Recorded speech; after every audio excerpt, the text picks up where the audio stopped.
Mr. President, with the passage of this resolution, no longer will it be possible for a United States senator to engage in the unconscionable practice of secretly blocking a piece of legislation that affects millions and millions of Americans. The fight for more sunshine in the way the Senate does business feels like it has been the longest-running battle since the Trojan War. Today, after scores of battles, the cause of open government is going to prevail. Over the years, Senator Grassley and I, and with the strong support of Senator McCaskill, we've been able to secure leadership agreements to end secrecy. We've been able to pass amendments, send them to conference committees where they would then magically disappear to end secrecy. We actually, at one time, got a watered-down version of our law passed. Mr. President, in each case, the defenders of secrecy have found a way to keep sunshine out and obstruct the public interest. When this proposal passes, we believe there will be real change.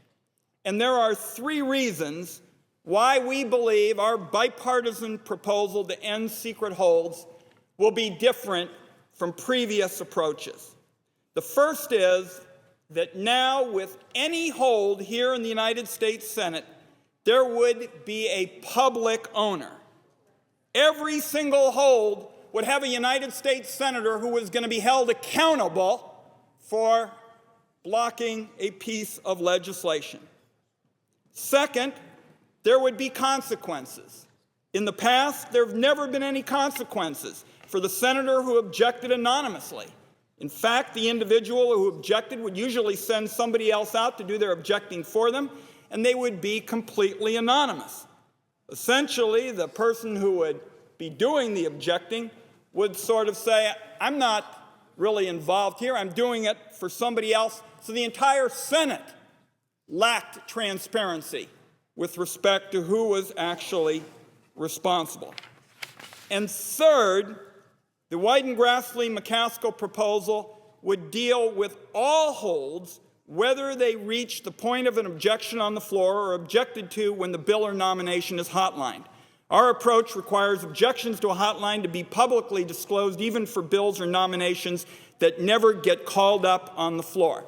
And this is a particularly important provision, Mr. President, and my colleagues, Senator Grassley and Senator McCaskill, feel very strongly about this as well, because most holds never reach the point that there is an objection on the floor. And that is something I think that has been lacking in this debate. They hear about discussions of people objecting on the floor. Most holds never reach that point.